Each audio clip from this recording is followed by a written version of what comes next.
کہا کہ دیکھو اگر لوگ حدود و آداب کے ساتھ، ماشاءاللہ حکومت نے بھی حدود و آداب سے کہا دیے کہ عورتیں نہ آئے اور بچے نہ آئے. ٹیلی ویژنوں پر اور مختلف جگہوں میں عورتیں میلاد پڑھتی ہیں اور نعت بھی پڑھتی ہیں.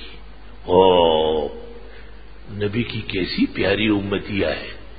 او کیا بات ہے، ایسی آواز، ایسا دوپٹہ اور ایسی شان سے کہ جیسے جنت کی حور آئی ہوئی ہو. یہ اس پیغمبر کے ماننے والی ہے جس کی شریعت میں خاتون پر اذان نہیں ہے اور نماز با جماعت میں شرکت منع ہے. یہ کون سی نعت پڑھ رہی ہے؟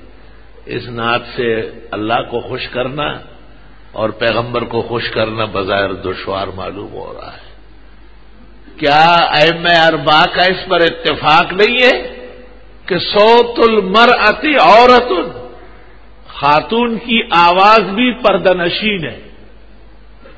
لا الہ الا اللہ. کیا میلادیوں تمہارے میلادوں سے یہ جو سنت کی خلاف ورزیاں پیدا ہو گئی، اس کا جواب بھی تمہیں اللہ کے حضور دینا پڑے گا. باقاعدہ محفلیں ہوتی ہے اور اس میں مرد بیان کرتے کرتے اچانک عورت آ جاتی ہے. یہ عورت اگر صفوں میں آ کے کھڑی ہو جائے اور امام نے نیت نہیں کی، اس کو پتہ ہی نہیں، تو نماز ہی نہیں ہوئی اس کی. اور اگر امام کو پتا ہے کہ میرے پیچھے عورت بھی کھڑی ہے اور یہ مردوں میں آئی 27 آدمیوں کی نماز فاسد ہو جائے گی. حضرت بن نوری نے باہر نہر کے حوالے سے لکھا ہے.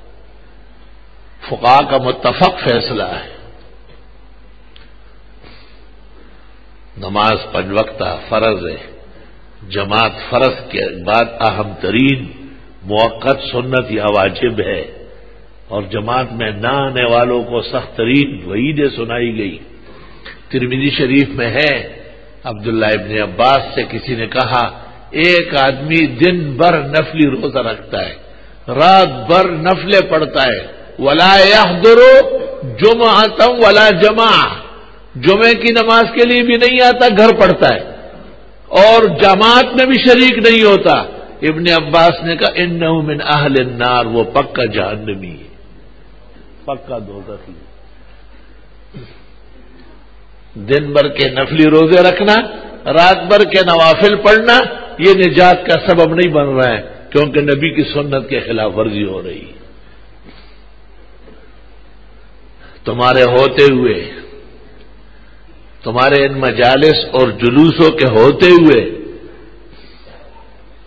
چھوٹے چھوٹے ننھے منھے جھنڈے لے کے دھوپ میں سارا دن کھڑے رہتے.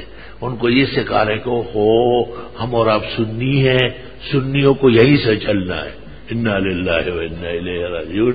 ہم سنی ہیں اور ہم سنتوں پر جان دینے والے ہیں، اور ہم سنی اس لیے کہ ہم بدعات کو رد کرتے ہیں.